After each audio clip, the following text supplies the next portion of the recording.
Advance homeo health centre एवं homeopathic medical research centre तथा Ayush medical welfare foundation के तत्वावधान में हुए इस सेमिनार में शामिल हुए अतिथियों एवं वक्ताओं ने अपने विचार रखे। विश्व सिकल सेल डे पर रविवार को सिकल सेल एनीमिया पर राष्ट्रीय सेमिनार इंदौर में ग्रेटर ब्रजेश्वरी स्थित advanced institute of paramedical science द्वारा आयोजित किया गया। जहाँ तक सिकल सेल एनीमिया का सवाल है, ये जेनेटिक बीमारी है। ये सभी को पता है कि ये जीन्स में आती है और वो ट्रांसमिट होती है। इसका सबसे इम्पोर्टेंट बात यह है कि आखिर में हम इसका प्रिवेंशन कैसे रोकें। सबसे इम्पोर्टेंट बात है कि प्रिवेंशन रोकना है। तो प्रिवेंशन के लिए गवर्नमेंट की बहुत सारी तरकीबें हैं, उनका उपयोग कर सकते हैं आप। ऐसे जो भी साइट आपको मिले उसका उपयोग कर सकते हैं। परंतु यदि मतलब हम आते हैं ट्रीटमेंट की तरफ, या आखिर में सिकल सेल एनीमिया है क्या, इससे परेशान होने की क्यों जरूरत है। इससे परेशान इसलिए होना है। देखो, बहुत सिंपल बात है कि दो कैरियर बहुत सारे हैं, हम लोगों में से भी कैरियर मिल जाएंगे, लेकिन उनका कोई जांच नहीं होती है, नंबर 1। और ऐसा जरूरी नहीं है कि यह मान लो किसी से शादी हो गई तो वो भी कैरियर है तो उससे नेक्स्ट जनरेशन में कोई इफेक्ट पड़ेगा, ऐसा कोई जरूरी नहीं है। परंतु उसमें केयर बहुत करना पड़ती है।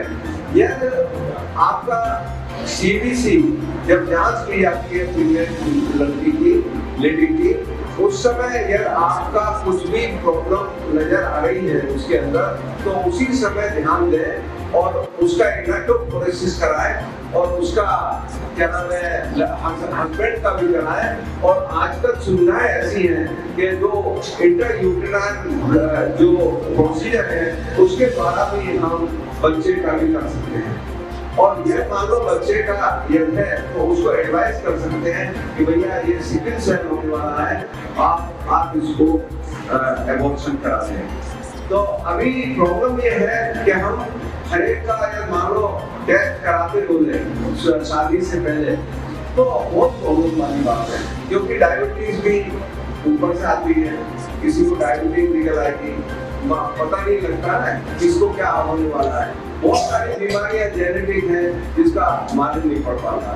तो इसलिए हमारे हिसाब से जो हम सोचते हैं अपने मन के अंदर कि इन चक्करों में फंसना नहीं चाहिए, कि सब शादी से पहले वो जन्म पर भी दिखाओ और शादी करो, वो ज्यादा बेटर है बजाय इसके इस चक्कर में फंसने के, क्योंकि ये बहुत लंबा है। बहुत सारी चीजें एक के बाद एक निकलती रहेंगी और आप परेशान हो जाएंगे और कुछ न कुछ बीमारी निकलेगी 100%। हमेशा याद रखें कि जेनेटिक बीमारी कुछ न कुछ निकलती ही है। इसका मतलब ये है कि सारा स्टेज स्टील हो जाएगा, सब कोई शादी नहीं करेगा, ऐसा होता नहीं है। तो सबसे बेस्ट ये है कि भैया अपना जो सिस्टम है, जैसा सिस्टम है चल रहा है वो करें, लेकिन उसमें ध्यान रखें कि ये मान लो आगे पता लगने वाले हो तो उस समय पूरा अलर्ट हो जाए। ये मान लो डॉक्टर बोलता है कि बच्चे को एबॉर्शन कराना है तो बिल्कुल समझदारी से उस काम को करें, कोई बात नहीं है, क्योंकि कुल मिला के आपको अगला बच्चा तो होगा नहीं। ऐसा तो नहीं है कि सारे बच्चे होंगे, मेरी बात समझ आ रही है, सारे बच्चे तो होंगे नहीं। तो ये मान लो पहला बच्चा है प्रॉब्लम में है तो उसका एबॉर्शन करा दें, लेकिन सेकंड बच्चा तो अच्छा ही होना है, 100% अच्छा होना है, या तो कैरियर होना है और या वो होना है। तो कैरियर है तो होने दो, कोई बात नहीं है, सिम्टम्स तो आएंगे नहीं उसके अंदर, तो आपकी लाइफ और उसकी लाइफ अच्छी बनी रहेगी। अब सवाल इस बात का आता है कि आखिर में हम इसका इलाज कैसे करें। इसमें इलाज में सिम्टम्स क्या होते हैं। इलाज तो वही जब भी होगा जब सिम्टम्स होंगे, तो सिम्टम्स होंगे, साइन होंगे, जब तो मालूम पड़ेगा। तो साइन में तो समझ में आता है, ये सिम्टम्स क्या होंगे। तो जब भी कोई पेशेंट आता है कि घुटने में दर्द, जॉइंट में दर्द, तो समझ लो कि यार उसको, और प्लस एनीमिया, इसका मतलब ये है कि उसको कुछ न कुछ प्रॉब्लम है। जब ब्लड टेस्ट कराया तो उसमें जब कहीं गड़बड़ निकली तो आपने इलेक्ट्रोफोरेसिस कराया, उसको पता लगा, ठीक है ना, उसका इलाज शुरू हो गया। अब इलाज क्या देना है, ये भी बहुत डिफिकल्ट काम है, क्योंकि इसका इलाज तो है ही नहीं, ये बस बोन मैरो ट्रांसप्लांट के सिवा कुछ है नहीं, वैसे नहीं। लेकिन ये है, यह मान लो आपको छोटे से सिम्टम्स हैं और बार बार नहीं आते हैं, बार बार परेशानी नहीं होती है, बार बार एनीमिया नहीं होता, बार बार ब्लड नहीं चढ़ाया जाता है, तो आपको ट्रांसप्लांट करने की जरूरत नहीं पड़ती, जीवन अच्छा निकल जाता है, कोई बात नहीं है, बहुत लाइफ अच्छी निकलती है। लेकिन सवाल इस बात का आता है कि बार बार होता है, बार बार ऐसे महीने में एक बार आपको ब्लड चढ़ता है, 2 महीने में चढ़ता है, साल में कम से कम 2-3 बार चढ़ जाता है, तो प्रॉब्लम की बात है। अब दर्द क्यों होता है? देखिए सिंपल बात है, जो आरबीसी जो आपके रहते हैं वो बहुत मुलायम रहते हैं, वो आराम से कहीं से भी निकल जाते हैं जहाँ से मन में आता है। तो कैपिलरी में जाने के बाद में वो धीरे से अपना शेप चेंज किया और निकल के जहाँ पर भी जाना है ऑक्सीजन लेके। अभी मैंने आपको बताया था कि ऑक्सीजन 80% हमको एनर्जी किससे मिलती है? ऑक्सीजन से मिलती है। इसका मतलब यह है कि आरबीसी जो है वो कैरी करता है ऑक्सीजन को, वो बहुत इम्पोर्टेंट चीज है, ठीक है।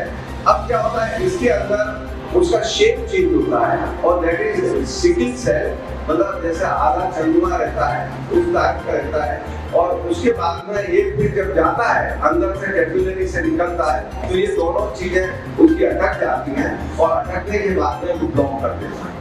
जब ब्लॉक कर देगा तो ऑक्सीजन सप्लाई वहाँ की बंद हो जाती है और फिर वो दर्द होने लगता है। जैसे ही दर्द होता है वैसे ही पेशेंट चिल्लाता है, अब मैं क्या करूँ क्या नहीं करूँ। तो ये जो क्राइसिस है, बार बार ये क्राइसिस होने से हम परेशानी में आ जाते हैं। तो हमेशा याद रखें कि कोई पेशेंट बार बार आता हो तो उसको दवाई जरूर दें। क्या क्या दवाई है? जैसे पेन किलर है, बहुत सिंपल बात। उसके बाद में विटामिन दें, फॉलिक एसिड दें, जो नॉर्मल आयरन दे दें, ब्लड चढ़ा दें, जो नॉर्मल चीजें हैं वो करते रहे तो वो पेशेंट अच्छा बना रहता है। लेकिन मैंने आपको बताया कि साल में यदि ये काम बार बार होता है तो बोन मैरो ट्रांसप्लांट के सिवा और कुछ नहीं है संसार के अंदर। There is no other treatment except the bone marrow transplantation। अब बोन मैरो ट्रांसप्लांटेशन बहुत सिंपल है, कोई ऐसी बात नहीं है, बहुत सिंपल है। लेकिन ये है कि बहुत कम लोग करते हैं क्योंकि डिफिकल्ट काम है।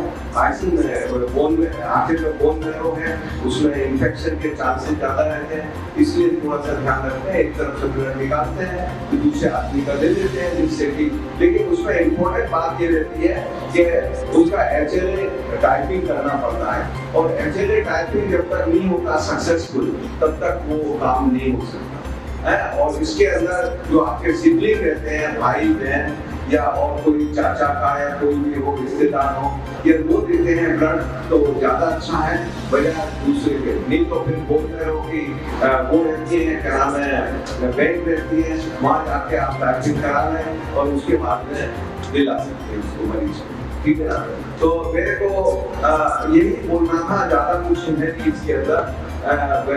सबसे इम्पोर्टेंट प्रिवेंशन है। प्रिवेंशन का मैंने तरकीब आपको बहुत अच्छी तरह से बता दी है, लेकिन शादी से पहले मतलब ये सब करने का जरूरत नहीं है। समझ में आ रही है कि चक्कर में नहीं फंसना है, ऐसे नहीं तो पंडित नाराज हो जाएगा। तो इस चक्कर में नहीं फंसना है। लेकिन शादी के बाद में यह मान लो कोई भी ऐसी प्रोसीजर आती है तो आपको अलर्ट रहना पड़ेगा। ये बहुत इम्पोर्टेंट बात है, उस समय अलर्ट हो जाए। और यह मान लो आपको लगता है कि ये बच्चा जो है ना, ये इंट्रायूटेराइन लाइफ के अंदर ये दूसरा टेस्ट होता है तो मालूम पड़ता है, तो वो मैं जहाँ तक समझता हूँ सब कुछ अच्छा रहता है। बहुत बहुत धन्यवाद। अब और कोई क्वेश्चन हो